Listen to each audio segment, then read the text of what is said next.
Ayun, good morning mga kajak. Ito, Toyota Vios, may check engine. Pakita natin.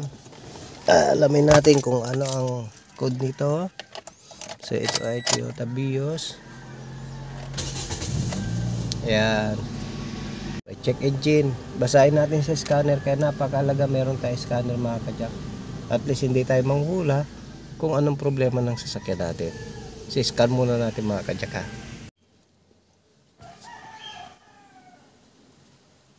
Yun. So, basahin na natin. So, basa tayo. Read DTC. Ayun. Shift solenoid B control circuit high. So, medyo familiar na tayo dito mga kajak. Buksan natin yan. So, ayan, may check engine. Kaya mahalaga meron tayo scanner mga kajak. Mabilis sa ating matrace. So, alam naman na natin problema nito. So, babaklasin natin yan. Okay. Na natin yung B, mga kajak. Ayan.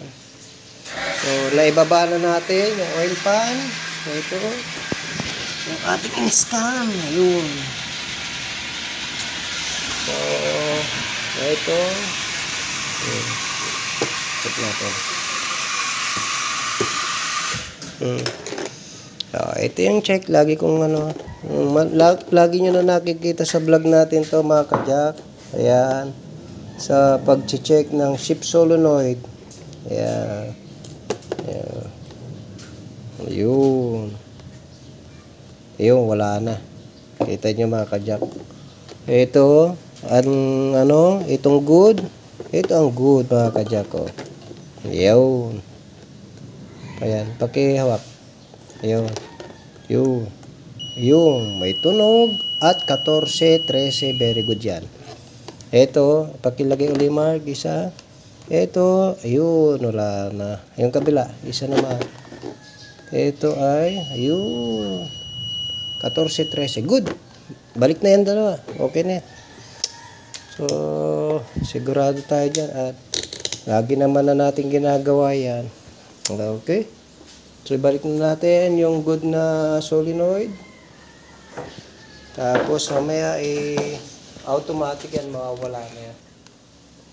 Yan. May nabalik na lang kasama natin.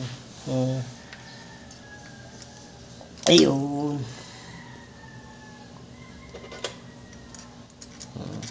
Ayos.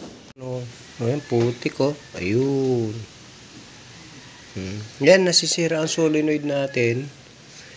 Yung sa mga ganyang klaseng dumi oh. Kaya mahalaga, nagpapalit tayo ng ATF nito. Yung kapal. Linisan natin. Wala siyang gasket, Mark.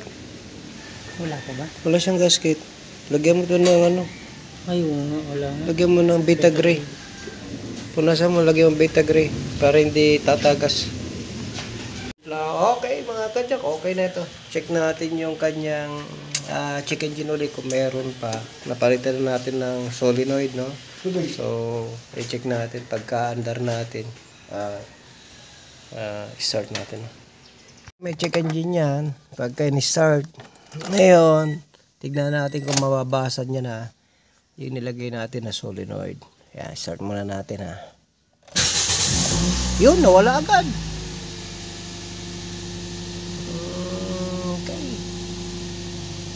So, syempre, paakyatin natin yung langis. Lagay natin sa reverse, sa drive. Huwag muna tayong basta-basta abante, mga kajaka. Yeah. Para umakyat sa internal, yung fluid, lagay natin yan. Lagay natin sa reverse. Yun, pumasok. Neutral. Drive. Yun, ganda na shifting. Balik. Pasok. Yun. Ayan. Hintay natin painitin. Tapos i-road test. Oops. Oops. Oops. Ayos.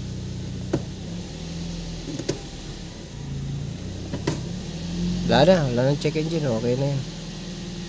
Mga kajak, okay na. Tapos na yung bihos na ginawa natin. Ayan, bakante na yung ating lugar. Meron naman tayo dito ginagawa sa kabila. Bihos din, pero pang ilalim naman. So, ayan. Pang ilalim naman mga kajak. So, ayun na yung mga kajak. Okay na yung ginawa natin kanina. At nirontes na rin namin at hindi ko na rin naipakita mga kajak yung pagkakarontes. Pero okay na, wala nang problema yung bihos na ginawa natin. Medyo familiar na tayo dyan pagkadating lang sa mga solenoid, no? So nakita naman natin agad yung problema niya at napalitan na natin ng solenoid, nilagyan natin ng surplus. Okay na. So yun mga kajak, ganun lamang. Mahalaga meron talaga tayo scanner, no? Pagka may check engine, mababasa niya kung ano talaga problema. At least di tayo maluloko. Alam natin kung ano yung dapat palitan lang. So yun ang palitan, dapat palitan. At minsan nakakalungkot nga dahil may check engine, tapos yung transmission, ganitong problema ang mangyayari sa mga ibang mga ano natin dyan. Nako, ipapababa nila yung transmission. So nakakalungkot naman dahil yun lang naman ang mga problema na pwede naman tukutin, kaya-kaya naman. So ayun mga kajak, nawa ay meron naman tayo natutunan sa ating pagbablog sa araw na ito, no? Tandaan nyo lagi, Jack of all trades, how to care, a shop that cares for your car. God bless.